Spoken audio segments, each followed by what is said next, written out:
Ben, en toute transparence, ça a été la décision la plus difficile de ma vie. Parce que ça faisait plusieurs années que je mijotais ce projet-là. Je cherchais un petit peu avec quel angle arriver, puis comment l'amener, puis tout ça. Mais ça faisait longtemps que j'y pensais. Puis là, ben, il est arrivé le COVID, puis là, on a eu la naissance de notre deuxième enfant. Puis là, ben, tout ça a fait que ça l'a comme retardé un peu. Et là, ben, tranquillement, pas vite, la peur de perdre s'est installée. Puis ça, quand la peur de perdre s'installe, c'est jamais une bonne chose. Parce que quand tu performes avec la peur de perdre, ça se passe rarement très bien. Quand je dis la peur de perdre, c'est, mettons que tu as 20 ans, 21, 22, tu restes chez tes parents. T'sais. Puis là, tu as le goût d'essayer un projet, tu as le goût d'essayer quelque chose, finalement, ça marche pas.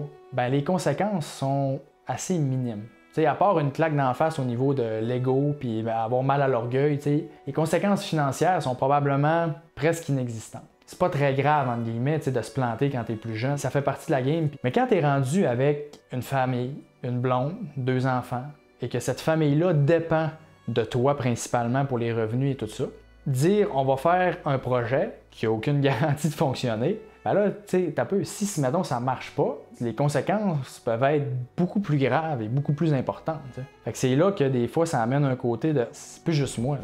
On est tous dans le même bateau, puis il y a des gens qui dépendent de moi, puis là, ben, ça va affecter leur vie également. C'est pour ça que c'est important d'avoir, je pense, une très bonne discussion avec tous les parties concernées. Et heureusement, ben, je l'ai eu avec ma conjointe et elle était très encourageante à ce niveau-là. Puis ça, ben, je le remercie beaucoup parce que ça allège le processus de décision. Parce que s'il avait été contre ça, anyway, je l'aurais laissé. Mais non, sérieusement, ça aide beaucoup de savoir que la famille est en arrière de toi là-dedans. T'sais. Ce qui m'a motivé le plus à dire let's go, on le fait, puis on saute, je voulais pas avoir de regrets parce que je m'imaginais avoir le poids du regret de ne pas l'avoir au moins essayé. Si jamais ça ne marche pas, c'est comme au moins je vais l'avoir essayé. Et l'autre chose qui m'a vraiment motivé, ben, c'est ma situation financière. Si j'avais pas eu cette situation financière-là, probablement que ça aurait été plus difficile. Parce que supposons que j'ai un gros train de vie. Je suis ultra endetté. Tout mon argent que je gagne sert à payer juste mes dettes puis mon train de vie. Bien, clairement que si je passe de gros train de vie à je gagne plus une scène pendant 1 an parce que le projet ne rapporte pas, ça vient affecter tout le reste, puis je réfléchis pas pareil. C'est sûr.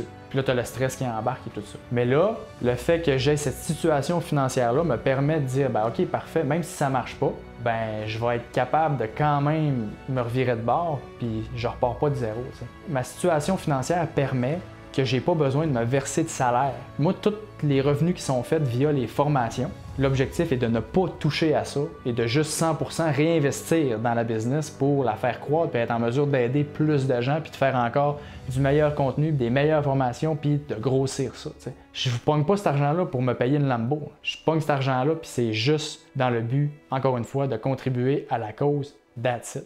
Fait que de ne pas avoir besoin de se verser de salaire, c'est un énorme avantage pour la business et ça permet justement, comme je disais, de réfléchir différemment, surtout dans les années de croissance là, qui sont très importantes. Donc je pense que ça aide beaucoup. Puis, tu sais, ça va peut-être avoir de l'air niaiseux, mais mettons que le projet se rend là où j'aimerais que ça se rende, puis que ça grossit, puis que ça va bien, puis tout ça, ben, je vais le devoir à ma situation financière.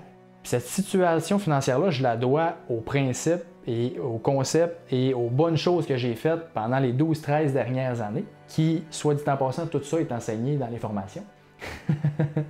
Mais sérieusement, je vais le devoir à ça. Fait que là, je me dis, OK, là, t'as peu. Si je suis capable de faire en sorte que plus de gens, que leur situation financière leur permet de faire des projets qui leur tiennent vraiment à cœur, puis dans cette gang-là, il y a des gens qui font des entreprises ou des fondations ou qui contribuent à des causes d'une quelconque façon qui permettent d'aider les gens ou d'ajouter de la valeur dans la vie des gens, bien, je vais me dire, Colin, mission accomplie. Ces gens-là ont décidé de faire le move parce que leur situation financière leur permettait. Puis sans ça, ils n'auraient peut-être pas fait ce move-là.